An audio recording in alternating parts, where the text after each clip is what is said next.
Today's fairy tale is actually a short story by American author Washington Irving called The Spectre Bridegroom. I'm including it because it pokes fun at the folklore tradition of Spectre bridegrooms that I've talked about before. Irving calls upon folklore traditions in lots of his work, like the idea of waking up and years have passed, like in Rip Van Winkle, the Demon Rider in Sleepy Hollow, and this is no exception, except it's just extra fun with a great twist. The story takes place in medieval Germany, where there's this baron who has feuds with like all of his nobility neighbors. He's got one beautiful daughter, and she's looked over by two very dramatic aunts because her mother's dead. Baron needs to marry his daughter off, or their family line's gonna die, so he arranges a marriage for her with someone she's never met, this Count Altenburg from Bavaria. So the Count starts traveling to the castle to meet her and marry her. Traveling with the Count is his friend Hermann von Starkenfaust, and he is kind of nervous coming there because he has family in the area who are one of the people feuding with the Baron. On the way, they get attacked by robbers, and though they fight them off and kill them all, the Count is mortally wounded, and as he lays dying, he says, "Herman,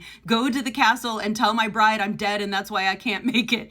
And Herman's kind of nervous about it because, his family. Meanwhile, the Baron's having this huge wedding feast awaiting the groom's arrival, but then when he shows up, he seems all pale and quiet. He silently sits down next to his blushing bride without taking a bite of the food. The Baron's like, "Let's all tell some ghost stories, like you do at wedding banquets," and someone tells the famous story of Lenore and her demon lover.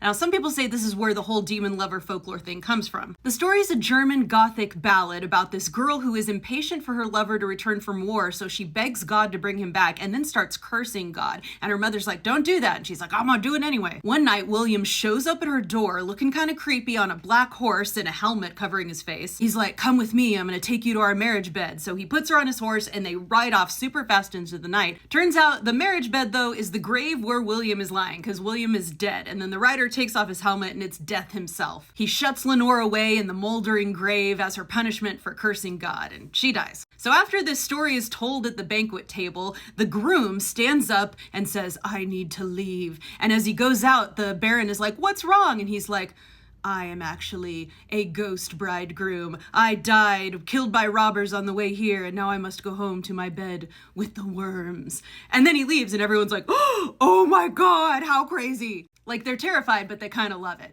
So that night, our girl is looking out her window, and the aunts come up behind her and see that the bridegroom is standing there in the moonlight looking up at her. And they faint because, oh my God. When they come to, he's gone. And then this happens the next 2 nights. Our girl's looking at him through the window, the aunts see him, faint, he's gone when they wake up. Well, then our girl disappears one night and no one can find her, and they're searching for her and they're sure that the demon lover has carried her off to his grave. But then the girl shows up holding the hand of the bridegroom and says, "Hey, we're married now." Turns out the bridegroom was never the ghost of the Count, it's Herman, his friend, who didn't want to come because of the whole problems with his family. The reason he came in and sat down next to her awkwardly and silently is because he didn't know how to tell the truth, and he was just kind of waiting for the right moment. And then when they told that story of Lenore, he's like, "I know how I can get out of this. I'll just pretend that I'm my dead friend." And so that's why he said he needed to go home to the worms.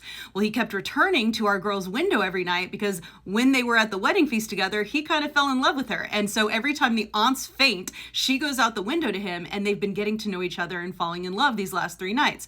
And she knows who he really is. So she snuck out to marry him, and now they come back knowing that everyone's going to be happy because he's not a demon taking her to his grave. It's a classic bait and switch. Make them think that something is so bad that once they find out the actual truth, they're like, "Oh, that's fine." And the Baron is fine with it because his family is rich, he comes from a good lineage, and he ends the feud, and everyone lives happily ever after. Like lots of Irving's stories, this pokes fun at human nature and mostly human weaknesses. The Baron learns that his feuds were stupid. The aunts learn that their prudishness and overdramaticness really didn't help the girl at all. The girl never really needed her help, and she found her love without them when left unregulated and able to make her own choices. And Herman's eyes, once dark with melancholy, are now riot with joy once he found his bride. It definitely ends happier than Lenore, which most people think, by the way, is where Edgar Allan Poe got the name for the Raven. And a lot happier than the other folktale stories in this category. As always, check out my book, Dust Spells, which is a reimagining of a classic folktale story, The Shoes That Were Danced to Pieces, or The 12 Dancing Princesses, and my podcast. All the links are in the bio.